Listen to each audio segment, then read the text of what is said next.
giật tâm là cả đây lần bên lại càng ngày lút bên bố lại bắt cho na duy cái này bị tiền cái hình lạnh nhẹ nốt ni đa nhà lung xịt dính đi ô giật tâm là cả lung đầy bè sung pa thi giang go hi lan tai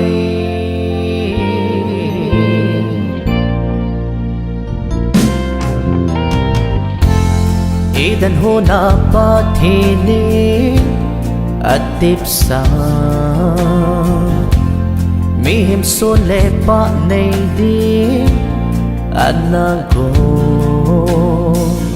hi bang chun tu ni nang ni zong mi te anga pa thin giang gop na chang hon tai pa thin giang gop sa chu mi him in su hen hi hen na kitip na lon hin mo so di am sang phalonin lang Christian in su sim do ding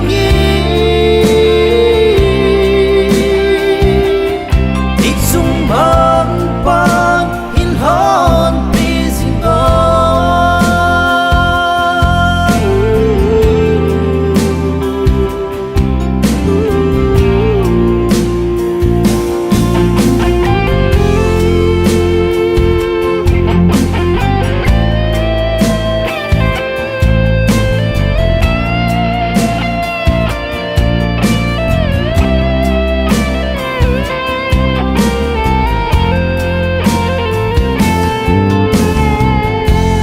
lấy hình qua mịt xin na khen cả xin ba thiên ghi nhìn tao na tô thôn bằng hơn ni mi te kinh ngay na thấy von chơi cả số lần ni vang phát cô na hi sinh thân ta ba thiên giang góp sa chu mi hi min su hen hi hen na kitip na lon hin mo so di am giang phalonin lang Christian in su sim do ding ik sung bang bang hin hon pleasing God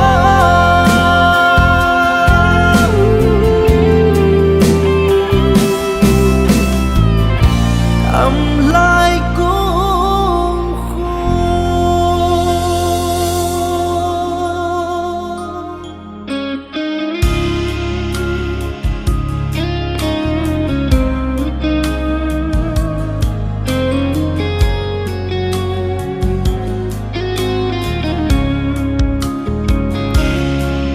lệ gió lung gila tao na chung pa the gon pe nang thong hum tu ni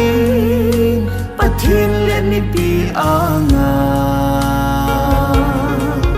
pan za ki sang in sa la khang i ha dai nang ke dia lai tan ke nang dia lai tan nang ke ya lung mong din ke nang ki pa din ang ni sa tang lai ya chung mang pathin sang go bi hi mai chama tu nin mo so hita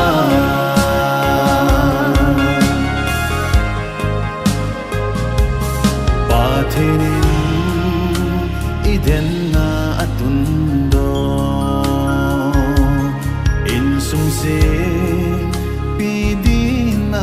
lenge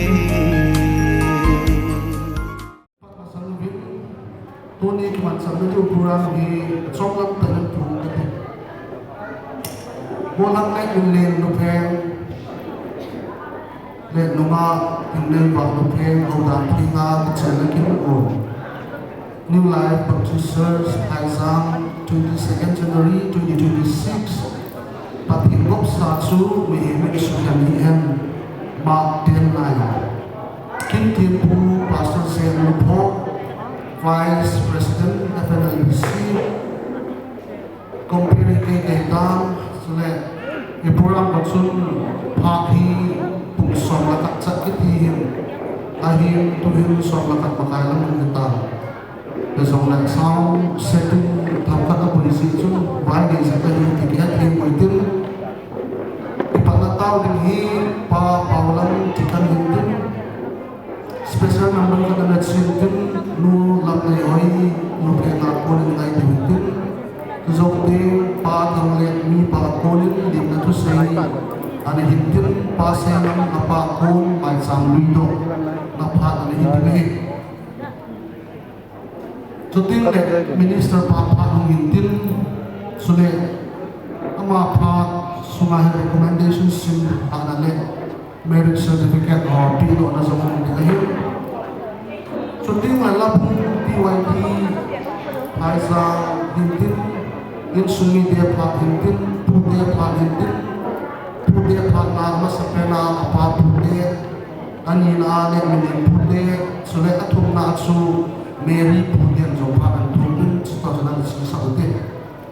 The thing less special number kat amikin ada kita numat sendiri akunin abala kursi lu paisang kau sapu akunin akunin dapat lehintin. The thing less hubung leh abala tayo pa seleksi pesang hubung opa ayla kau berkaitan. Ama hong exciting le kolam gogo dong ngelakuin special number ada mungkin ani dia pak hinting syuting le numailang Mary subi numai hot dah dalam dia pak ane hitung ni syuting le mau pak ane hitung ipatu sela pak lunsang dia pak syuting lepas channel pemati atau apa yang nun mention ini cucu tu ni ikiman sana ni orang somlang tak isi hawintin pat patna ni hawintin pa paulan titan in pat patna tahun akhir man reviewin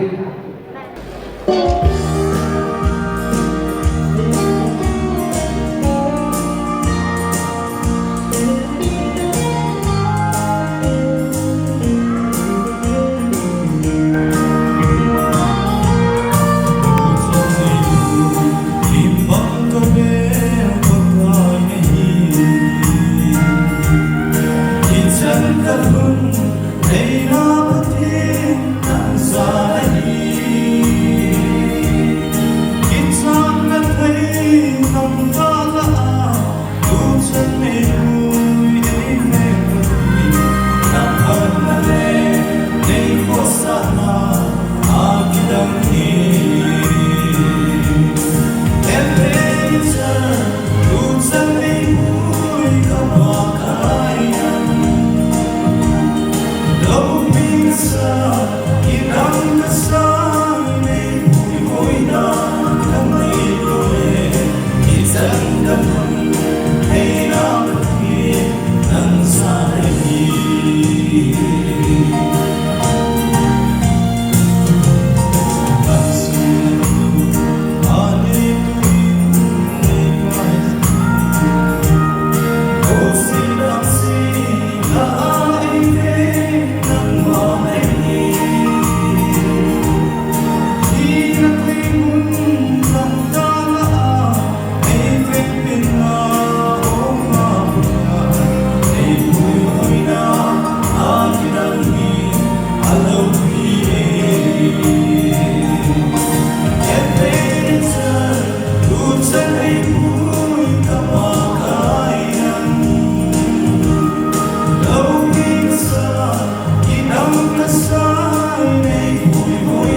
Maunu ahin minister pa ahin sila anong su ahin amaho lim ahin ahin pa na ana din mo itin sila ikipanaw yung ngayon dapat sa ana din mo itin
Bibi ibon sa tau-tau ni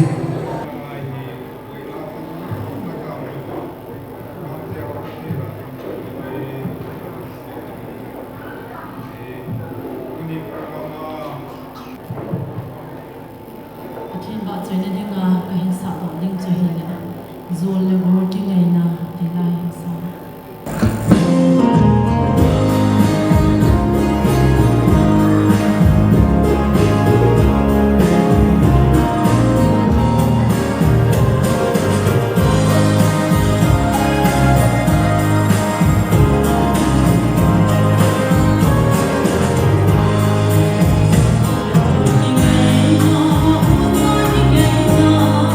So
Jemlung sila sambil duli laya apa lapan lay kumukit dong patin kawak ni tema yupa tema mundo rasan pulang au dia sakit waipat kamu sakit ipa lah ya su salang au pulang au bila pulang pai pulang pa isang mga ulang eho. Ang kasuan tiji ba tuna ikasapar. Nawaw dan menjadikan ang hak tiji jom najumba kana kapungit. Najum sewa. God sewa salam berdoa kepada. Kun makanya God sewa salam kepada. Hey. Sun kita berpadi imam telu nam Mopuya kecil nama je, kecil bagai ni aku Yesus kaki boleh, anda satu orang kadun, bungsu orang pakai kadun, satu kumare, laut tidak kaki, siapa ini fikir, kumam kecil, ini kita berdar, antik. Alat satu dalam dikulis sama kat heyu, awulam kai, yang hausa kalau lagi kiri sokat, ya tu, lokal kat we, mili sese daun diwaita, mili lah sekali ada panen, anu dok, tersebut nubu, kacau, tersebut nubu, dia nak. Teruk darah kiri, mana dia nak? Bikin dok ni. Itu ada bolota, punggung dan balta. Punggung pakai mungkin sepung segi pakai. Milis, mungkin masalah. Tahu belum bajang, asal bajangna, orang bajangna, mungkin deh. Minit ngah, mungkin ngajun. Minit suami, kamu kita pakai. Ben, jadi dah kita. Ini kuirot dirudang ya, ujung mau kuya kisi, ikut nomor waktu ini. Bagi jalan jam ini tahu nak miti mana, mau miti mana, tahu nak jalan suki mana, yang belum semua nak doa, kuitina layak punya kita bangkit yang udah jadi tinggal. Bagi tahu nak mana mau tak ada bagi desa. Bahawa punah wilayah sendiri baik ini senumbin sebab agak sebenarnya mungkin partai enam salah aku sokong dijumpa kerana aku mungkin misalnya bon bila si mobil ikat kapan orang dia proses pulang aku di bawah Bukan seluruh kalau wilayah masa wilayah bawah di kopsi bawah jadi tidak lagi kau seperti kata baik. Ini adalah sehingga kasihkan untuk pindah lupa di video sosial tapi itu tu jadi si objeknya seperti dipilih oleh penting di masih itu saja. Kita anu kata baik.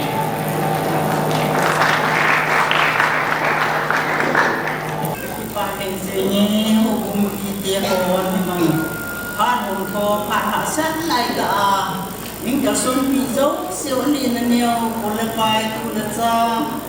Dia nabon sabun macinin. Nan punya hung nawa kakipana macin koma.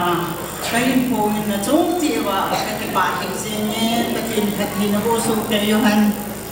Tua macam. Kan saya nombor tu, sepang lian puhi, min lian, Elias Benjamin amahi, kita bangga, dan tiang kita nang ada jauh dengan kita bang pat hai, hinggung do dengan kena kejal pui, Achin cha ka vera hi le tabangi ni ko khat le go nan te ti chu ka kinemin a hin la phat boi lai taung hi ji chun au nau te mun som chu ma mi ho jong hong hong jo the ta pon hong chang si chunga ka ki pa be sen pathian ka thang vai amani tabang phat kha phat hoi ai bong do the ya ong ki gel la hon jong hi pathian program a hin pathianin phát thấy vô hoàn hân năng in sung cha te in sung mi anau te ho jo sele ani te gang te anu apa in sung sen kitup sela han pui do hana an pui gal ka hana khusung biang sunga yong ti pathanom ta hin kun men zo thein han dingen tao naก็หินง่ายจันจีหมายจำให้ก็หินลุยโดเฮก็ใส่นมจันตันตีไม่อยากจะไปนะ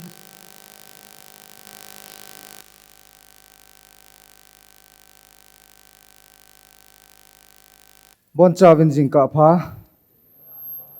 ส่วนว่าไงตันจิงกันมังตาวเตตัวนี้ประเทศมิลุงเสียนั่นแหละมีไงรู้นักกีฬาตาอิจังวินโปรแกรมเตะหออินเกลวาเป็นเลตุยาอินจิอุฮิจังเล่ประเทศภาษาอหิจาลินกินเตะหอมังดอกไทยตะดิงปันไทยตะดิงอบานจมายุมตาจนประเทศในทางว่าวันนี้ตัวนี้โปรแกรมฮี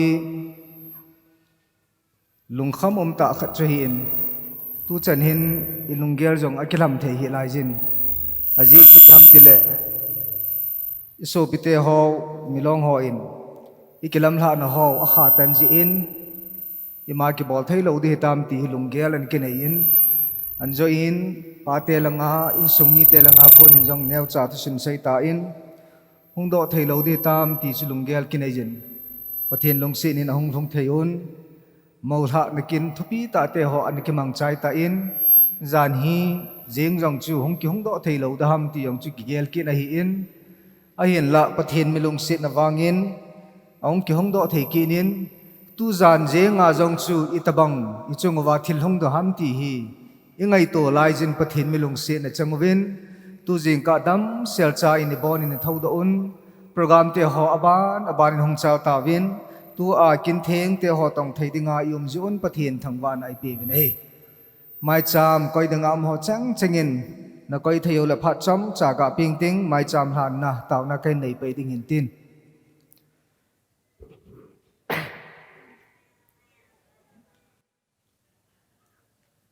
พัดตันนะ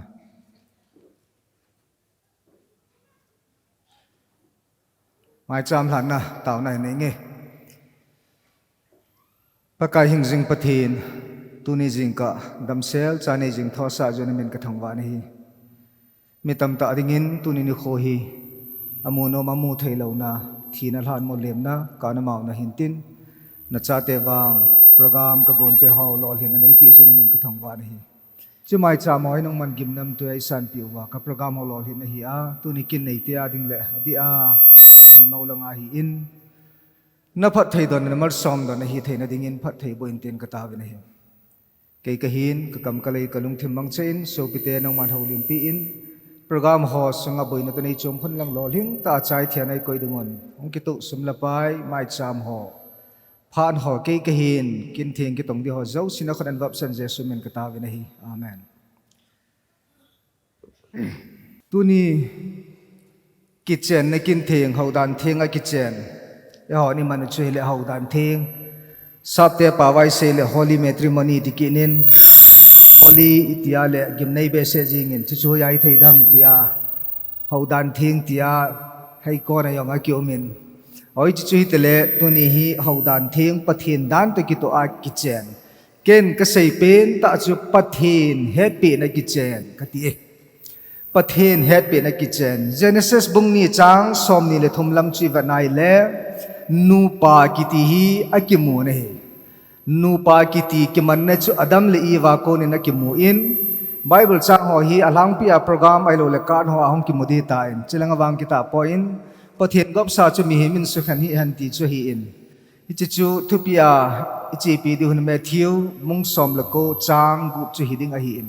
hi chuin sim da tam ka ting a chaina lam le sim do tho tho di hi ji chun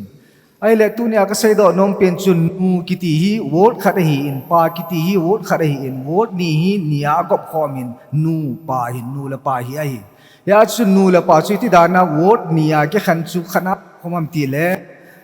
ni chu mi ni hi talawa pum ni chu pum khat aso no mai ya chu mi ni hi talo mi khadi ding asu ta bang hi ain la ami chang chala chu literally a khana gop khom chi di lo hi in spiritually ai ti lo le ta sa le hagao chu ta le lung thi mi za kai zo si khana gop khom nom na hi na chu nu thu chang khat chu pa thu chang khat chu ala khom an nu pa si min ya chu ki chen ki ti pathin phu do hin adam li wa ko nang ki phut do pathin agun do pathin thutip pathet tupi chuta le pathin in ahin sem do ki chen hi e hon jong tunia pathin ta san ho chu pathin cha te hi o hin pathin cha te ho chun pathin pu do chu izui diu ti na hi ai ya chu pathin in a phu do ki chen ki ti hi ama cha te ho azui lo ma le pathin thua nung lo pathin na sa lo ti na yen tunin pathin dei chu pham te le pathin thu to ki to a ki chen ning hi hi ai pathin thu to ki to a chen ki chen chu pham ti le tunia iso pite ni a bol ta banga boarding ti na hi ai tu lai al hang pin mi tam tan ki chen ki ti i bolwin ki chen hi pathin happy nam ti question ai i ki chen hi pathin happy nam pathin lo wa cha le naw tam ta ta nei yong ki ti na hi ya chu ki chen ki ti pathin na happy a hin pathin na phu do a hin pathin phu do chu pathin happy na hi a hin pathin happy na ki chen chu pathin thu to ki to hi a hin pathin thu to ki to a ki chen ding chu pathin cha ten i bolding wal om chu hi a hi ya chu tu ni jing ka tu ni suna i sei diu chu pham tile pathin hi chi ki chen do aji i pham te ki do ni ke ya problem am langa problem ham langa chu hi le correction su phat them len su pha lang ke ya langa hi le tang khial the ham ki chen hi pathin phu do hen aji chu lei se na ki chen bol wa ai bol hi krista ama ta to ho bung to ki chen ding ya wat san ya chu athing ki chen hi me yo sila za dinga asei chu hi ai ya chu ki chen hi pathin to ho bung ki chen ding thu dol awat sa a alim gol awat sa ni hi a hin hi chu ki chen hi za bola ding chu aphat sa hin chu ki chen hi molang chu thieng han atin ho bung thieng dinga dei pathin to ki chen ni chu a thieng ho bung chi han ati banga chu tu ni ki chen za bola ding chu pathin in pha sa hin hi chi to kelhona chu tu ni ni khwa ki chen him zo sila a za bol dinga athu pe chu hi ai piti hi banga chu fc bung ngalang chu ga nai le min anu apa at la a nu apa adal ha ajia be ding a hi chile amani chu ti khat hilon ding a hi anu apa adal ha ding tinain pathen to iki chen tu chu lei set gami idal a pathen to iki chen na ding idal ha khat ding tina ta banga awat sa na yong chu hin tin tu ne fc lama matthew bung ko cha nga yong chu na sein hi chai polin hobung ai lo hobung thu dola a se yin hi jong le e ho in igel do ding le e ho din izi ingai lu ding dan le tha khatna lung ki to ta hin khom ding dan jong awat sa hin inu i pa chu ngai ta po te ti nai lo vi ya i be dan izi ai ki ngai ding dan polin hobung mi te ho atu hil na pa ena a ki ngai ding sa na chu hi a hin ya chu tu ne hai nu pa te ni hi ki ngai lu ding a athu pi chu hi ai ja chu min anu apa dal ha ajia be ding ai ati chule amani chu ti khat hiron ding ai ati na lo pen ta chu hi ai Matthew bung som ko lang chu vet ki le chin amani chu pum ni mi ni hitalo ti khat hilon hi ta ya ti ni nei chu go ki hilen first koren lang chu vet ki le numai nun ama chunga thu anei ta boy apalin anei je ati chutima banga chu pasal chunga numai jen tha nei kit ma hi ai chu hi ale numai te ni an maunu maulang ai lo nu pa hi understanding ai ding da a relationship a dan chu sei ai tu ni a hi ai ma thu thu a chat ta ding hi lo numai nu yang pasal thu hi ta ding pasal pas ama de ya chu chat ding lo numai ding thin tro na nu ina ding thin la ho bu sei chu tu qua hin mau nu hen lang koi tabang hijang leo han kitchen kiti hi pat in gok iti ige do dio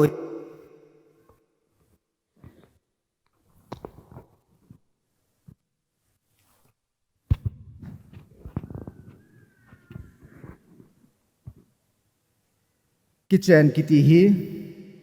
igel do ding wa poi mo chu me zo sila kitchen hi za han me thu bung som lako changgu chlai ta chu hin sei do dio hi me zo sila za han kitchen di ho hin pathin ai hin naw ipo do pathin ta hin a chu pathin zu ai cha dingu pathin thu pi chu piam ti le in het pi na kitchen pathin het pi na ho chu pathin ang hi ve ti ai ya chu tu wa kitchen me zo sila za dinga ilo piam ti le pathin a phu do hin krista ho to a kitchen a sa ima bang kitchen hi izabol all te dinga thu ai tunin in aba hi happy hi ka open chu pi ai le pathin pi na kiti chu am ti am hi het o hi chat ta tai nei wang wa pa lo ai tu na pathin in pat tan thiang ai ki chang isu di hin hele abula kan tha pat de summarize kan boli ta anjo ka sei chu kichi pontin koima pola yong thol be se ta pontin lut be se ta pontin nu la pa ki ti tu chang ni a hi in tu chang ni chu tu chang khana hen go min ya chu nu pa ki ti hi tha khana om khom ding unity a hi ding dan a relationship hon a hoi ding dan lung khat tha khana hin khom ding dan avat sa na hi a hin ya chu pathinin kitchen hi a hin phu do hin adam de iwa ko nang ki pan kitchen hi tu ni lu kho a pathen cha te hon jong pathen thu te ki to a kitchen nu ngai hi pisenam ti le hau bung to a kitchen ding pathin bolwa a bol ding pa vat sa na tu ni golwa ki bol chu hi a hin ya chu pathenin a dei chu a hau bung chu a thieng hi ding dei sa ja kitchen hi mi jo sila za bola ding dei sa hi ya chu tu ni a kitchen hi mi jo sila za bola ding pha a hi chuta le efisila machun pathenin polin hobung mi te hinga tu sei le tu sa chu piam ti le min anu apa dal ha ajia be ding hi chule amani chu ti khat hilon ding hi ati hi piam ti le amani tha khana om ding dan le ti khat lung khat tha khat pakaya ding hian lang in chen khusa ding lang iza ka hi jong le lung khana om ding dan polin hobung mi te chung chang thu do la krista to a relationship a sei yong le tu ni nu pate ni in a relationship mun ding dan a sei na hi ti ai la ding hi chuta le Matthew lama in sei chu pum ni hitalo ding mi ni pum ni hitalo ding ti khat ran ding a hi ati nei hi chuta kelana abana i seu chu piam ti le numai nu in ama chunga tha nei talo ding pasal pan bo ati ta nei ta ding pasal pa jong chu ti ma banga chu numai nun tha nei ding hi kinoi si tu na chung chang thui lovin ama ti chung hian lang alung thi mi jong le ama dei lam ta a chu chat ding hitalowa aji to tha khana a hin khom ding dan a ki ngai lu ding dan a hin khom hon ding a chon hon ding dan za kai ni chu khana a so na chu avat sa na hi a hin tu ni ai thu pi man cha nom pi no chu pi ham ti le mi jau sila a ki chen za om ding ta le pathen gop sa chu mi min su khan hi han ti chu hi a hi ai le pathen gop sa hi bible chun velel chun abraham ko ma chun ipi sayam ti a le nang man phat theina bo cha chu phat thei ka bo ding nagaw sap te chu gaw sap ti hi ati peter ko ma se ki chu pi ham ti a le le ana kha chang chu wa na yam ka kha ding le ana hon chu wa na ka hon de hi ati he pio bola chi se ham te le pathen ama ta in ama a ki seina pi ham ti a le pital in hi tabang cha bol theina tha chu di lo in abraham in a bol theina tha di lo hi a hin la pathen mi te ni chu pathen ama ta ki se ama ni kam changa thon don le ama ni chu mi a aman cha na chu hi a hin tu nia pathen gop sa mi min a khen thei lo ding chu pathenin agop chi pi ham ta le pathen so pa ke ma pital le abraham chunga athu tep le athu gun thun sa banga chu pathen so pa ke ma hi ei thon do sa hin tu nia go mi ke hi po en pathen gop a hin amani chung chang thua aki khan ki non ding yan lang aki khan ki non lo ding thui le ke lap thei thile lo anu pa lap thei thile lo amani ki tu ha aki khan thei ding thile lo pathin gop sa hi ti tu ni ai isei lo nu anu pa te ho ai lo vai le no mai nu in sung lag mi te ho am ho ki kum na thei chi hi ta lo ti nai pasal te lang in jong am ho ki kum na thei ding thil hi ta lo ti na hi ai agom pa ke ma jing tan jong ke ma tu ho akasai ha thi thil hi ta lo ti na hi ai pathin in mol an na mai pathin gop sa chi mi min su kan hi an ati ai ya chi tu ni ai ki che ni za u ta hi en abol hil te chungai hamsin tak ta chu thai ai ti isu me lo ding ai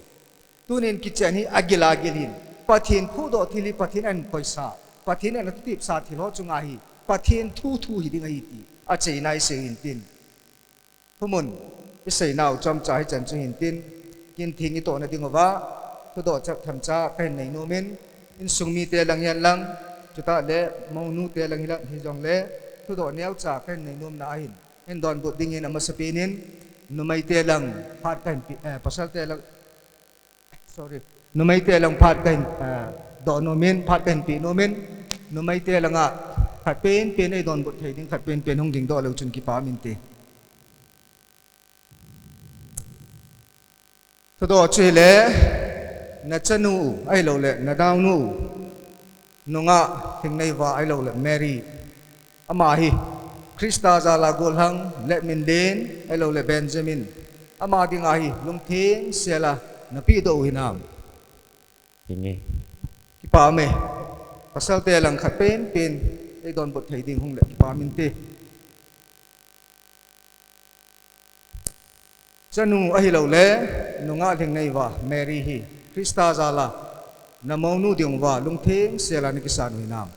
ini katisan David ki pa me na to no na to thei hon tan ti no mai lang ten lung thing selen hin pi do tawin pasal lang ten lung thing selin akisan tawin ai le abanin hobung ten ya ko na recommendation ngai ha na hobung lam kai ho akunin ngai hoitin no mai te langa recommendation abana pasal te langa in sim hadingin hobung lam kai ho tim na kai nei ki ne Office of the New Life Baptist Church, C.H. Ebenezer, Kangpokpi District, P.O. Mantribukri, BPOP Molding, Manipur 795002, date 21/1/26, Hobung Seipatna. New Life Baptist Church, NLBC, C.H. Ebenezer, Wangkwa Tseng, Pu L. Zamkolet, Nupeng Le, P.L. Kim Kholhing, Nupeng Chanu, Ali Channa, nunga aling naiwa lupeng Mary hi pakai kum 2nd 5 1992 in apingin 25 2006 kumin hagawa pinta anajin chule date 14/9 2008 in Reverend Hensangam khut na tasana tuilut baptize na bolin ahi ama hi hobung sungle hanglai sunga zong pon tho ta le kita ta pakai lengama dinga pan analyzing anahi na bana hobung dan thinga aznei mona ding hobung sungle hobung record nin zong imacha pon hi heche to kilhonin hobung sunga seiphat ta member khat anahi to kilhonin seiphat na le kha hi tuni date 21st January 2026 nin pi do na kinai ta na hi pakai hatsa kamlal hang hal secretary NLBCC it's Ebenezer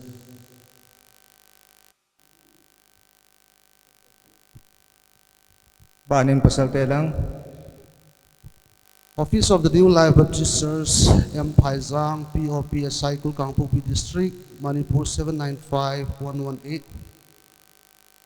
recommendation letter Golang let Mindin at Benjamin Lupeng hi pasay ngam Lupeng le nulun lam kuning Lupeng cha tela ata apene hi pakai kum sang khadzako songko lakhat tarik khat alhalani in tonghang bangkho Ukrul district nga na pingin hi ahin la bang sin ta in gamla nam boina si in 92 in Chandir district ay hang bangkho na ko pem mo hi so in Krista ta san na nei to honin pakai kum 15/10/2006 in Tasan Zo Tuilut Reverend On Thong ECI Pastor kunin anasangin hi gala tol si in Phaizang khumona ang pem lu nun 2024 apanin BYD chairman hin twin tu chanin atong zom singin hi ama hi pathin king ta hobung sunga man thei ta chole mi phata a hi na bana board of dikanin holchil na kinijin hodan thenga znei mona ding a poiti photchi nan hi chi sei phat le kha hi akipi na hi boygin hoki secretary New Life Baptist Church Empire Pame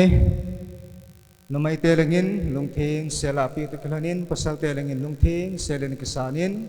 numay telang hobong ten pakai mina say patna azinay mo na ding imam lo apondo pangin pasal telangin zang hobong miten imaahi mo na omlo na pondo tain suba na chun sa kiteni pakai mina hongding do dingin kahinti mine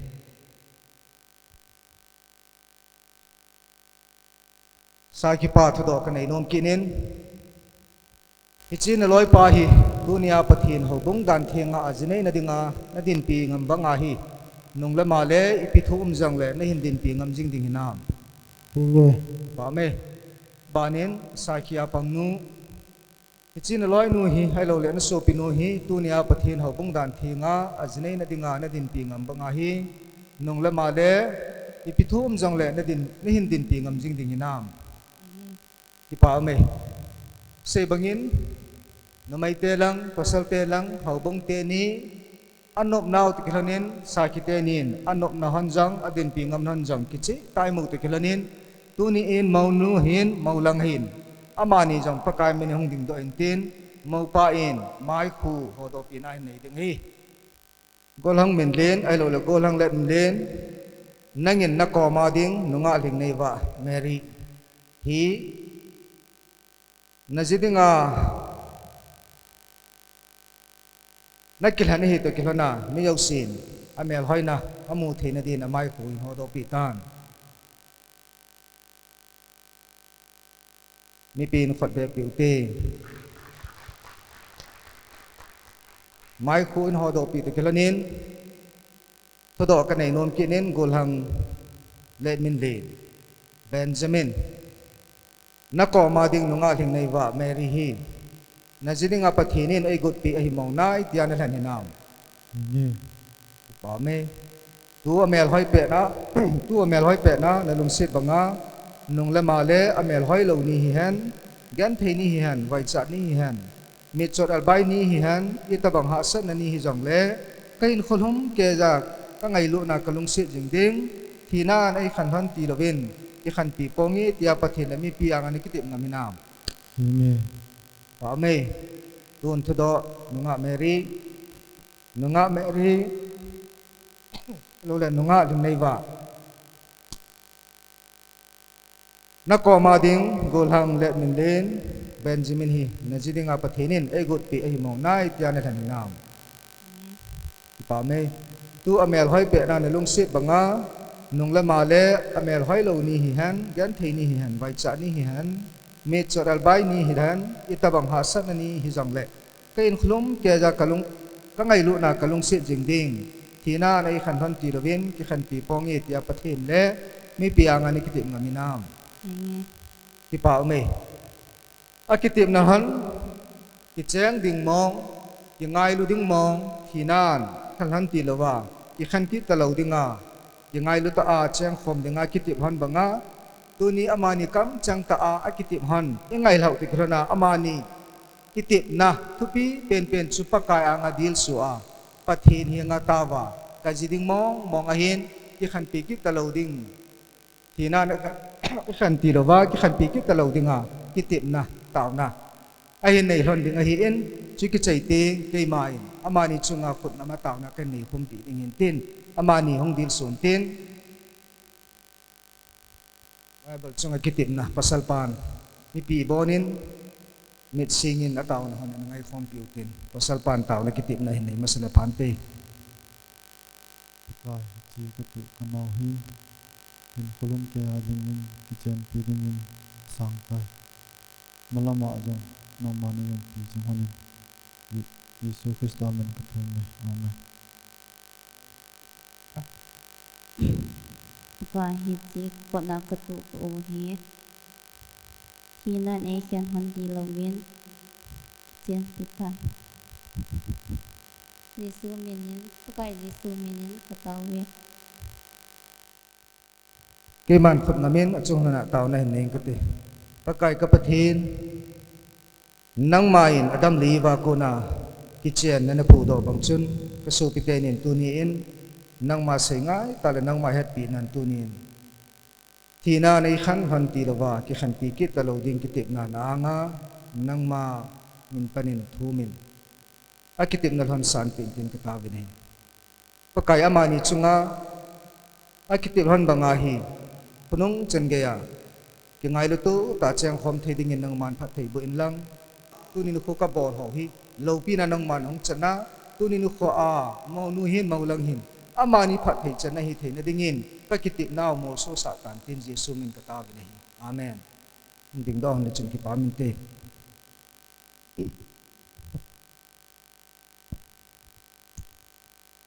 chi chu khan hin tin kho jem bu pi na kini nei ding hi in masaag maulangin an bu pi masat ding hin tin aban ting mong no hong hiding jeu ting le abani chi la deu hin tin an bu pi masanga kai manung kanung han jui hana an bu pi din a khot jit lam chi hong ki tu tu ding in pa kai menen ka hin ti men he mau no hin mau lang hin khot jit lam chi ki tu tu hin tin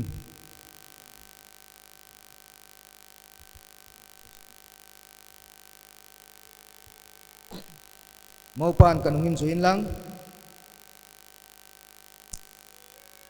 cây già ốm ngày lúc namang bay cắt chân này hitai tin vật sạ nan hichi phật jem hi các ngày lúc na pum pin cái gì dia kan han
Hiji chun pathenin na gop sa chu mihimin sikhan hi han pathenin sumlapai jin wang na bol han han changle mi min wang na bol han han sal na vin wang na bol han han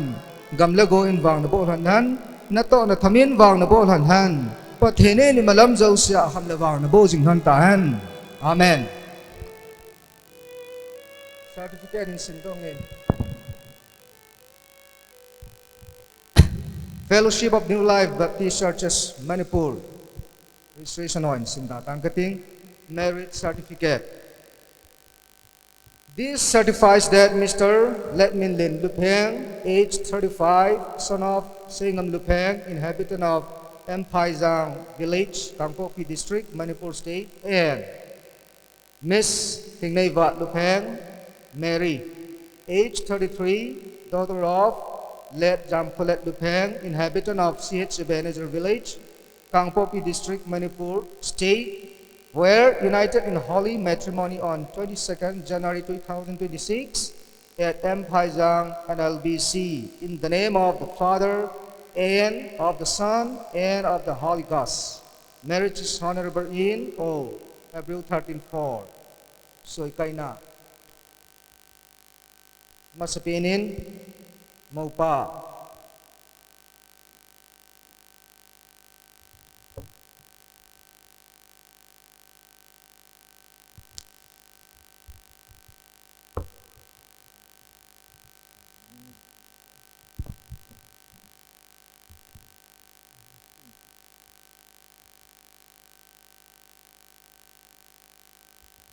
Banin Maunu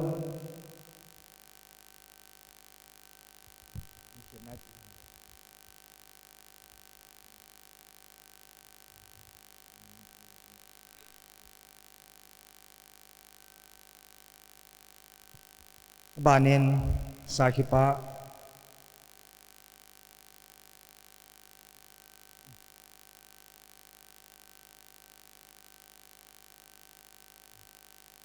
Banin Sakinu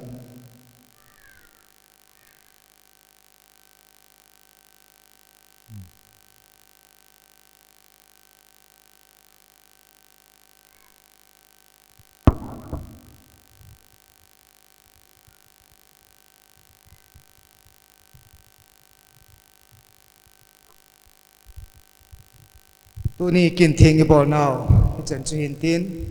bulama microphone neu them ho su lo ji chun sei dinga lom phep pi ong chung ki sei do man ta lo mai thin tin ibol chung ki chi lo mai thin tin pakai mena tingai dem ding hin tin certificate pi do nai nei ka ting lim ka mon khat vei lim hun ka mon lang ke ma pa chen chu di tai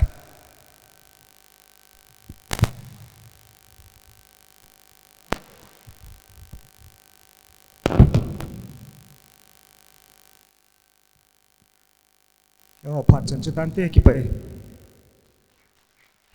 ke pamin phat aban na chi pai ke noi tin labung hi BYD phai jang hiding hin hi chima sangchun ana he thi muitin nulam nei hoi phat ana piuti ama hi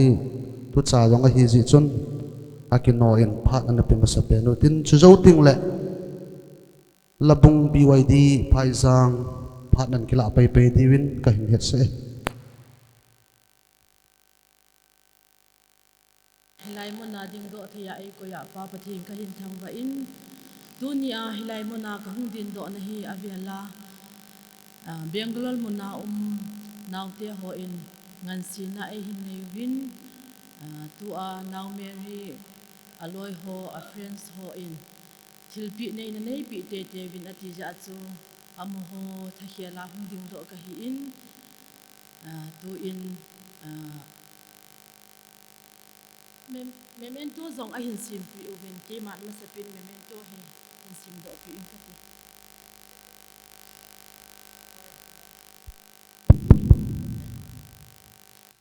kahin ki pa pi ve gulnu Mary Lupeng si lei chunga mi asang aza lungtu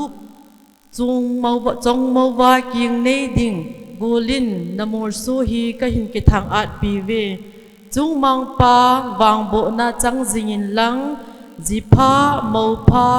mi nu lo hling hung hi jing tan ngai lut nan na sian ang koi to hau bang na kan khom jing han ta han na hin ngai lu jing na loi na gol ho friends CH Ebenezer 21st January 2026 hichi date ho a hin ji naw hi amani khu a set of nia chu pi ding a hi in hichi nia chu naw te ho a pi the anum ta lo ja chu hilanga e hin ngan si o hi in hichi chun tu in naw te ni hong ding do hanin tin hichi na loi te ho in thil na hin pi te ho ki pa ta a hing san pi ding win tim na ka hin nei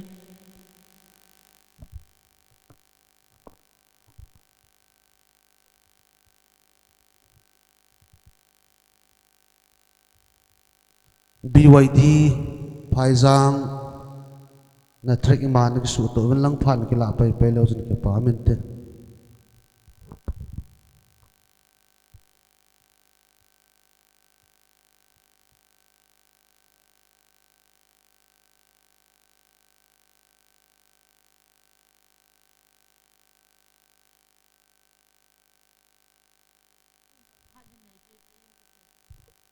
ki jong ka hung din do nga la in zo langa chu phat nei ding ka ti le minister pa in phat anei lo lai ji a chu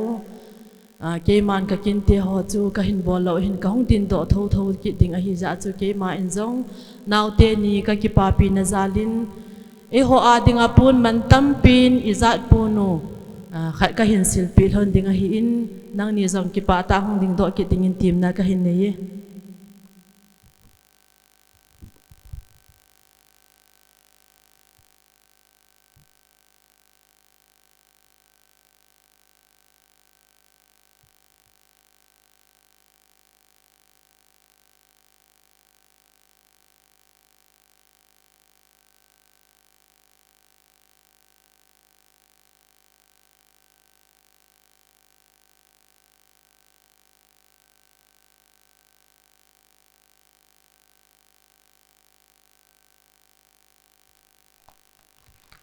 cái pamin la kan sama sama vin ke ho khang lai ten zong tu ni ke ho chairman pa en hita banga kun ha kina bol thai zigin ama spenin pathin koma wa na ke ho khang lai changin zong kan nei pi win start le thu zong tam sai da ka ting chi memento to ke ho ha dung zui wa chu sum to memento pi dinga ke ho hin chi memento hi kan pi kan sim chai chai ale mo no la mo pa en langa hi chi ke pathil pi hi ning sam pi ding zong kim na kan nei hin sim do pe pe nge New Life Baptist Church Phaisang Youth Department ke pathil pi min len and Mary khang dong hin khu vet zai thei ta le pathian dei sa hin khu ne hin man to hana tunia pathian le ho bung mi ti anga hodan thinga zanggop na kin thing lo pi ta namul han ke pa na zalin na khang lai chan khom pi changin hi chi ke pa thil pi hi lute in ka hin pi ve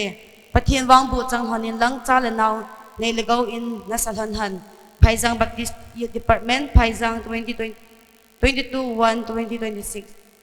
chi hong hin tin tuan mong la mo pa en chi kan pi le lim kan ke law le chu ke ho pha hin tin ban le na kan sa ta pe du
về cho phát chân số tàn tệ phát hiện phát thể bộ bị tao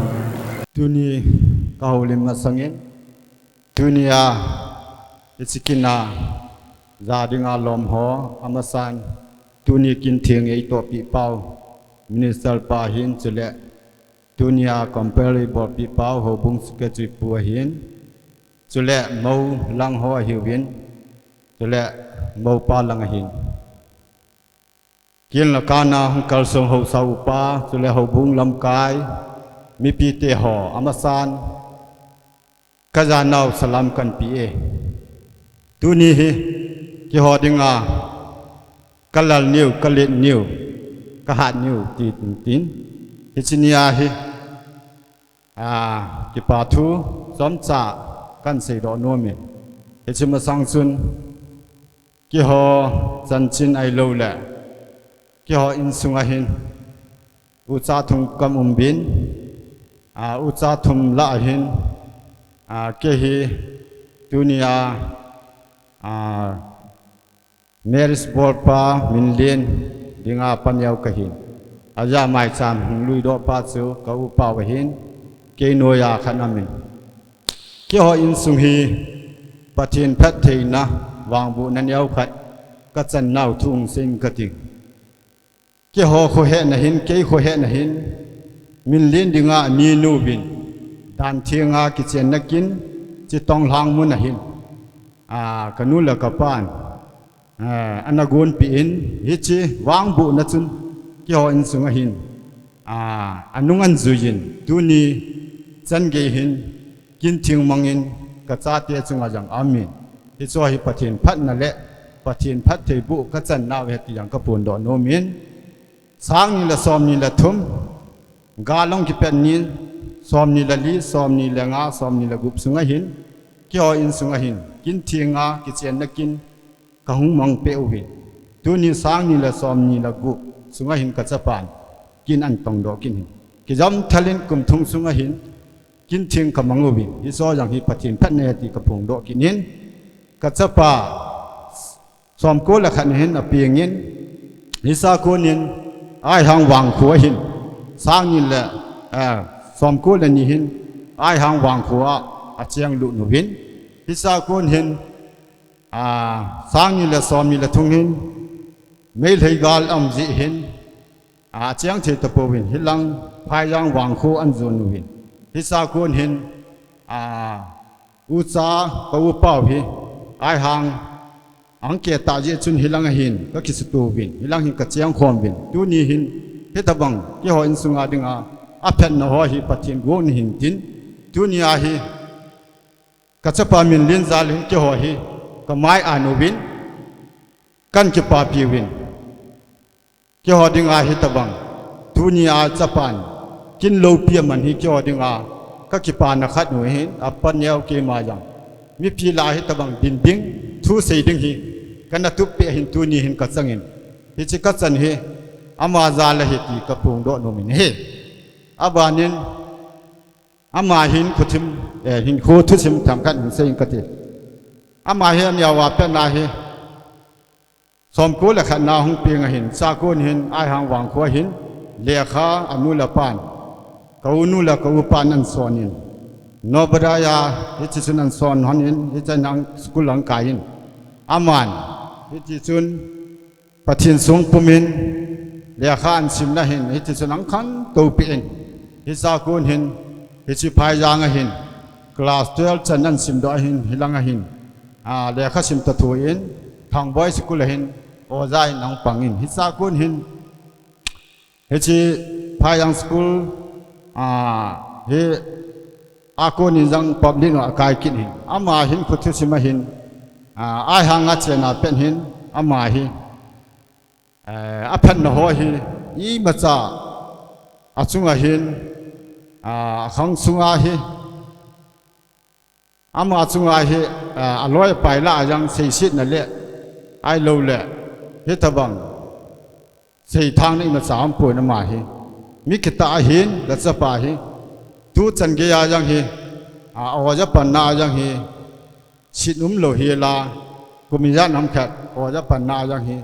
oja te ho yang sit low ai low le a secretary hon jang hi ta so hom tho ta pang hi ama hi mi lung niang a hin lam kai khang lai te an pu na yang hin khang lai te lam kai an pu sunga yang hin lung niang ta pang hi min izat se jang le ama hi achi na khat na rang pa na ol ta chi min izat thu se jang le hi ta su le thu lo mi khat na hi ye a cho ama hi gal zo khat mi hi ui sa le sai pi ki te ka banga hi sai pi na chi na jang ke ya cha ui sa ni ja na ha banga a chi na chu lung ke ya ki hi lo hi la chi banga ma hi u me hi aya chu lam kai an pu na jang khang lai te la jang ki tu ta thu ni san ge ya jang hi khang lai pu na jang hi hi chi ai ti ta khang lai te sunga jang hi i ma sa ho bung sunga jang hi sei phet na jing nu le pa sei phet na jing kha tu nya hi sa pa ka ni hin ama hin he ta bang kin thing an to ro na hin in su mi te jang ka ki pa pi win ka lungu wali nu kyon tu nya hi he ta bang chan ka ni hi mi pi te la a hi ta bang thu sei thi na le mi pi te la ho lim na ka ni ya li jang hi ama ya le ti ket mun ama chunga avia avia lin ki pa thu kan thu nin ama yang he ta bang kin kan nei na di wa hi lungyal nei ta ha sa ta kin kan gun na wa hi tu nya hi pathin phat na za la boi le jang le ai lo le gam sung boi hanang lam pi boi jang le mo nu jang tu nya hi man tam ta hi ta bang boi na sunga hi hung do thia hi ta bang kin thing hi tu nya ki bang he ti jang kan put do no min tu nya hi kyo in sunga dinga kan sei na hi chan chu hin tin tua hi tham khat in sumi ten ka ki pa na zal wa til nyau nyau khan hi kan to diu amin hi chi chu kyo phat sunga hi chi kan go no le kyo ke ma phan ki sai de ai tan tun ya kin thieng ei to pi pau minister pu chu helang a hung do in tin in sumi ten til pi nyau khat kan gun pi win hi ti pon lap khat za hi ing san pi di win kan ko ve la chun dingon aban ban kan ko le nan bol han de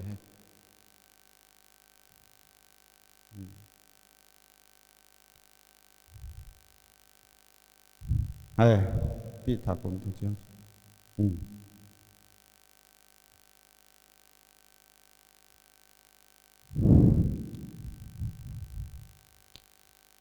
khonan na be piu te tua pu te min len pin na te pu te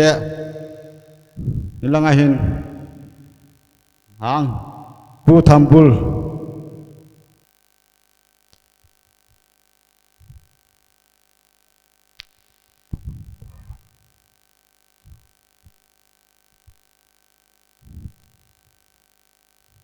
khonan na be piu te abana pu ngam boy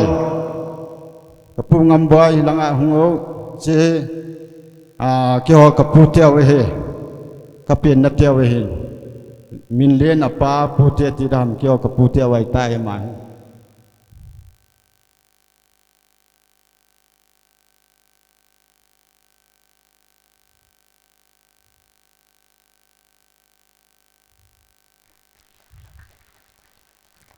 abanin hau sapu tul sung hau sapu langa ngo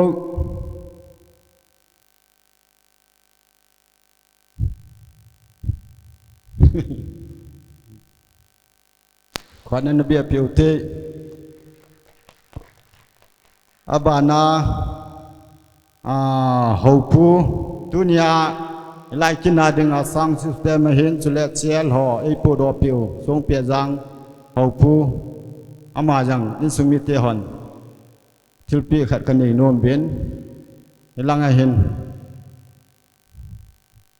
lo ham aloi nu chula lo wa le ajola in sumi hon an kipitan tin abanin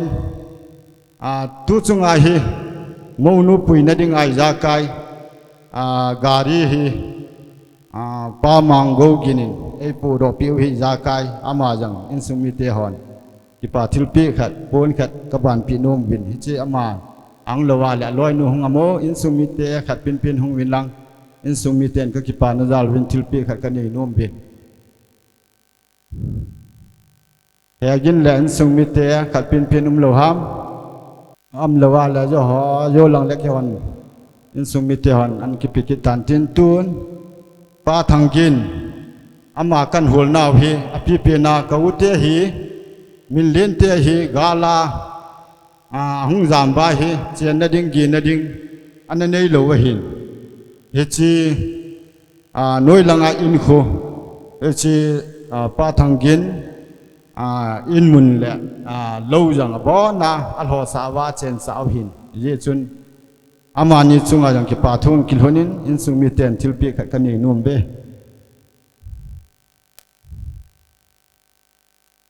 ki pa pi nan khan an biang che uti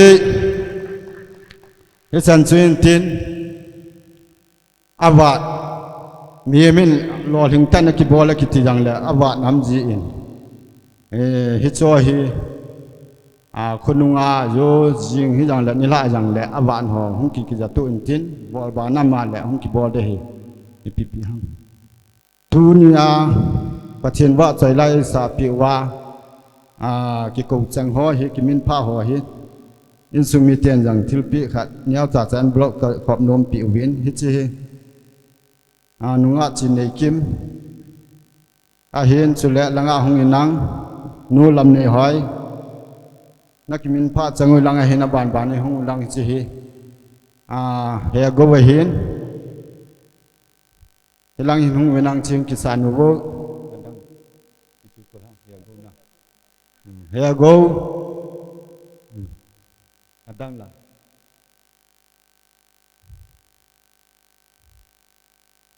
ki pa piu na khot beng chiu ti ta pun ang lo ha kyo na jo le an pi ki tang ka tin tunia in sumi te holim na hin thil pi kan nei naw bol hill seiwal ama jang le tingai da mu tin ka sei ma banga hobung sika tripa dingo nang yang dingo kan min pha pha u chu ki phalam lo hi la ning san pi diu hin te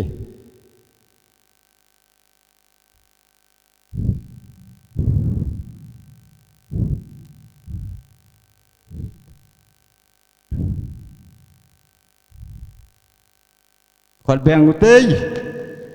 ki pa min bona to na hi nyau mistake ti chu khil na ji hin ki ngai dam diu hin tin ka sei ma banga hilaya hin ni min lol hing tan ki bola ki ti jang le anawa te ji hin so yo chi jang hi awa nam ya jang le ina su tu ki diu in ki ja tu ki diu ti hi ka ki pa i ama spedil hitabang palo pi ta enu sawa ipau patin su thang wa na pi ma saw hete dunia isi tu te kina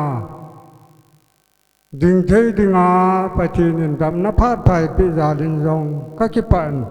patin ka thang wa kin na jai hi ka hi la dunia merit bol pa apa dinga hi apu ka hi apin na pa ka hi ke ho hi pasal li ka hi bin pasal li la hin thumi nei da ha ke se hi patin zalin tu ni chan ye jin hamin hi ti hin khu ka na mangin zani bel la yong chun hatani lang kana dam mo in ai wangin kadam leng hi lai jin hi yong le tu te ngai lu na ja le tu te hom thon na ja la hi tu nya hi lai mu na hi kalim be kamel be kala tang tia hung kal sung ka hi je chun ki pam le jin yin katupa sei ngam hi ama hi ma ho in sunga dingin ajun katupa paulu ni nan setan mi thu me hi bin ye chun o kun di tik tong hang khu bang khu an chen lai u chun sapong neo cha na hi lai Yesu kanila kaganghin low ball mi ai honin thing lang na tong mi ai honin Yesu low ma abut ting hon chole in lam kiti hi ko sa be se ji talo hi kiti he ja chu kehin kanila kaganghi kangai duin kalung si nin nilale jan khang khanga hung dun ji hon hi kave jo ji pu in mấy cái tì pì gì hơn nữa tí xa có ổn pì gì hơn thì cho hi tu nín cả tu tiền rồi hết phát tập bù bên thế hết rồi mà hết lù tu hết ta bây giờ cái này là cái ngày lù này thì chân cái hết tam ama nín rồi ngày lù yên kinh rồi cái ngày lù yên ahin tu na mani amahan tapoy cả tu tiền chẳng xe hi đam ta bên tiền mi thum ahi bên tu ni chân cái gì đam na hin ko nei bin suyong le dunia merit bor pa katupa jing yong hekin he yong kan he pu he yong kan he ka pu ipiri aka her kha lom ta he le ama hi yo na se hi na ma ai hang wang ku ana chiang hi bin je chun hichrai kum sang ni le som ni le thuma ka nei le ten ka la hin bol wa ku nin ong jam do bin hichi phayang wang ku a hin ong ko sa bin he le hichi wa hi thum lang di lang bon hing de a ta a hin ka tu pa chunga ka lu ai lu na khan hi pya mi ta hi le ni khat ta be yong ka pu te ko ma khlai le ngin chi nge ti yo hi khat be ta yong hi alim na mi along kan mu kha lo hi apu se ulun sikula ame ti chu ka za in alim yang ka mu khapon ame along ka mu khapon ye chun ni khan hi sikula ka chia ka hi le ka mu in ka tu ni khat be hung khlai le ngin ina ka ti le hi ngi he pu tin a hin la tu ni chen ye na ma hi ka ina yong hung khlai le ka pu in hi yong le hi chi hi bute angai lu lo nào ji ham tia yong sei ding a lom ta kha nei ai wangin apa te ho hin ngai lu su ke e hom tho su ke bin je chun tu ni chan ge hin je pau lu ne hin hong ngam ne hin to la sei ngam ne hin ka tu pa sei ngam wang hi ai te a ma mun chu ma na chiang a hi ji chun ama ta hin je ma ki mu to khalo hi ka tu pa ho ngam hin a di na cha pa ong pin hin in ko bin ka pu pa mang dam lai a hi je chun ngamin sang hi amin ka sa ni hin ka pu pa mang jong ong ja bi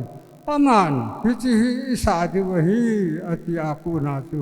ka pu in a se aku na tu ka tu pa hi ngamin sang ti akana sa hi hong ngam sa pa hi ke min lo wa he je chun ni pi jong la tu ni a hi tu te lo pi na le tu pe le ni hi ya tu ke yong ha sa pum le gan ti pum ma ngai lu na le ko sa na ja la hi tu ni a hi hung kar sun ka hi je chun lang khana ka gel le pa yang ka ki pa in je chun ka tu ten hi ta bang pathin la la ki chen thin na kin ani wa hi chi wa ke ma apu pao phasam he yong le hi chi la ya mi pi ang le pathin ang ama ang sunga ka din thei pa hi ka ge la he pathin phat na ja le ti ka mu do ji pathin ka thang wa na he je chun i pi yong le thế đi thăm pi áo mình thì dòng là cái gì này hết rồi cái hiền mấy cái sự cái hiền chỉ đi ta sa cái hiền ai vào những bát thiên gia đình tu này chân cái hiền cái đường ham thế hiền in Pearl Hospital Doctor Pan các cái thần pi cái tu này thiên gia chun na pu hi cái pui đỏ tàn ama hi dân dòng chun phát dụng ta lâu đấy pi chân cái anh xây độ hết ta doctor pa hi je chun hi dong le doctor ho chun ipi ase wangwa ipi amu wangwa su patin sim khat ki ya su patinin dam na hin ku ipi thina la ya tu ni phat tan ge ya jong hi hita banga hi loi le bu la ta hi thakom the le leng kom the ya kam pa hi ta ge le pathin ya le ki ta ge do in je sun tu nin ka tu te ni hi ta bang ten kin lo pi ta ani na tu ma na hin apu ke ma ni ma sa pan hu na jong kan ni ju pui wi ma sa jong ka bol pi the hon pui je tu dam se lon han lang wang pha hon han lang in sen ko sa sim na hon na jong pathin wang bu hon tin sa le nau jong tam pi hi hon tin in sen ko sa sim na sum le pai tang le mi nang sa hon han pi pa hi dunia apu ke man sei mo le jo dang ki pa na ya la thi sen gi su ka se hin tin tu ni sapa sei loi du chu ma mo dang a su om le lang an hung do le pan te in su mi ho nu me ho ka pen hung do go ye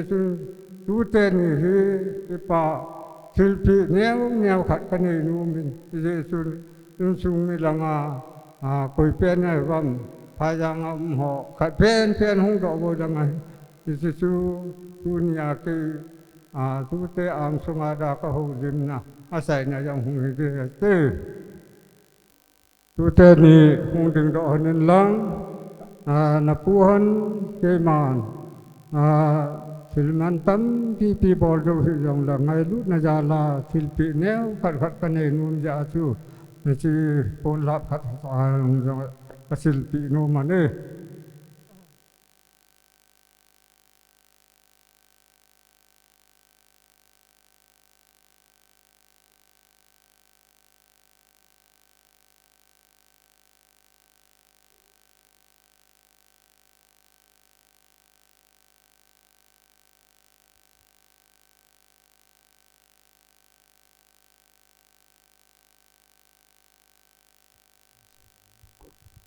Isu dunia dengar kema pat asai na hitan tin si bol ki lamai le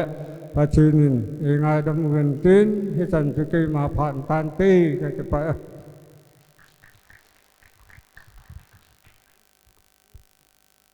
dunia atupa let min len chele nunga Mary amani pathin an thinga kichen na kinan de han ji a ichilai muna apu hi na kang din do thei jan pathin ka thang wa e amani len min len hi apin pi ama a hen pe na hin pusal nga hi ve no mai khat a hin no mai khat chu kuma sa chu na hlat do ta ven aneu aba ho hi aneu lai wa pa na hi anu le pa he na tong mi a hin na to ven suti a hi ka yong le pate chan anu le pa ho ven kilung se ta ki ngai lu ta no be na chan o hi vet le tu te hi mena ka phet se hi pun sim yo hin la ma ho le kha sim la he sang ta sim do ding ka gi cha na he a hin la hi tun jong pathen lung se din bia chai me chai yong om ven ke ma kamin put pangel mangin lal hi ke ma min pu hin thang ke kamin ta cho ya thang bul tiu chu tam langin chun thang bul ti vin hom tho na ena ko a hin kamin ta mo chu thang ya ma a hi mangin lal hi anu la pan ke min la wa mangin la sa a hi pusal nga la a hin aneu pen jong ningkum chun tuvel false juvenile na ma chu ka la hoi le ka sa ka ki pa na he chui tan tin ai ha chian lai u le tu chong gol wa he apu te ho ke ma ta je ngen jong